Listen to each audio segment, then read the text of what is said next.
Hayo yameelezwa na mkuu wa chuo cha ufundi Leguruki kinachomilikiwa na KKKT Diocese ya Meru Elisante Kitomari akiwa katika maonyesho yaliyoandaliwa na chuo hicho kwa lengo la kuonyesha umuhimu wa kujifunza kwa vitendo na shughuli mbalimbali zinazofanywa na chuo hicho kilichopo King'ori mkoani Arusha.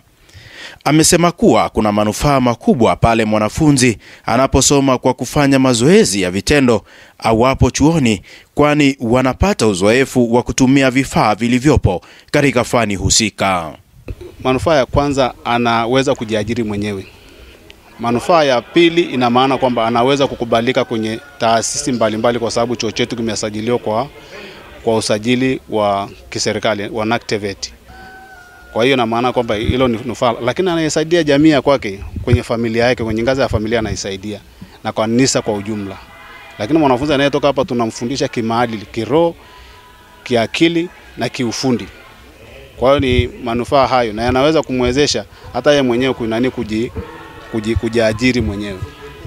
Ukijaribu kuangalia Wakristo wengi hawezi kupisahau chuo cha ufundi Leguruki ambacho kwa namna moja nyingine kimesaidia sana jamii kuondokana na umaskini na kutafuta mafundi mbali.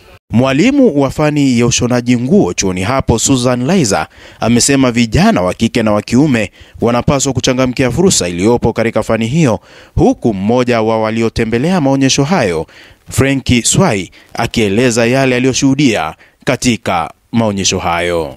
Jamii sasa hivi inahitaji kuwa kila siku ni mpya, kila siku anakuwa anaweza kushona nguo hizo, na pia hata asipopata ajira anaweza kafungua duka lake la nguo za uniform za wanafunzi, maana tunafundisha nguo za kike na za kiume, na akafanya biashara yake mwenyewe akiwa anajua kutengeneza nguo zake mwenyewe.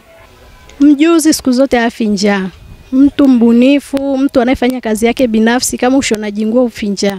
Maana lazima kila siku kuna mtu ambaye anataka kushonewa nguo yake. Tulipopita katika banda la umeme tumeona jinsi chuo kile kinavyofanya kazi, na uzuri mmoja nimeona katika banda hilo la umeme wamejiongeza zaidi. Kwa namna nyingine mfumo wa umeme wamejiongeza zaidi. Hivyo hata katika wiring zetu katika nyumba tunazozifanya tunaweza kuangalia njia mbadala ili tusije tukapata madhara kama shoti kutokana na the way tunavyojionea. Nao baadhi ya wanafunzi wanaosoma mwaka wa kwanza katika chuo hicho cha Leguruki akiwemo Elisante Nasari, Eric Daniel na Focus Kalisti wameeleza namna ambavyo wananufaika na kujifunza kwa vitendo katika chuo hicho. Faida nilizozipata mimi binafsi, sasa hivi naelewa kwamba gari likiwa na tatizo kwenye starter naweza nikalitatua mimi kama mimi mwanafunzi wa mwaka wa kwanza.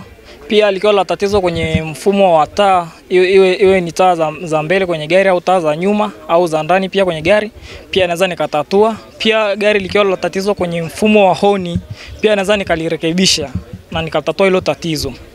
Pale nilivyokuja kwa kweli nilikuwa sijui chochote, ila kwa muda mfupi huu wa mwaka wa kwanza nimejua vitu vingi kwenye injini.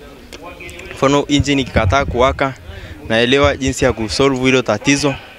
Na pale leakage zinazotokea kwenye injini naweza kuzidhibiti kwa huu muda mfupi niliokuwa pale chuoni. Nilidhani nimefeli maisha, lakini nimekuja kujiunga, baada ya kujiunga kwenye chuo hichi nimekuja kugundua kwamba maisha bado yanaendelea na naweza kuyaendeleza kwa kuajiriwa au kujiajiri mwenyewe. Kiukweli ni kwamba nilikuwa sijui jinsi ya kuunga umeme hata shoti ndogo ndogo zikitokea, lakini kwa sasa na uwezo wa kuunga chochote kitakachotokea. Kutoka mkoani Arusha, mimi ni Elihuruma Chao.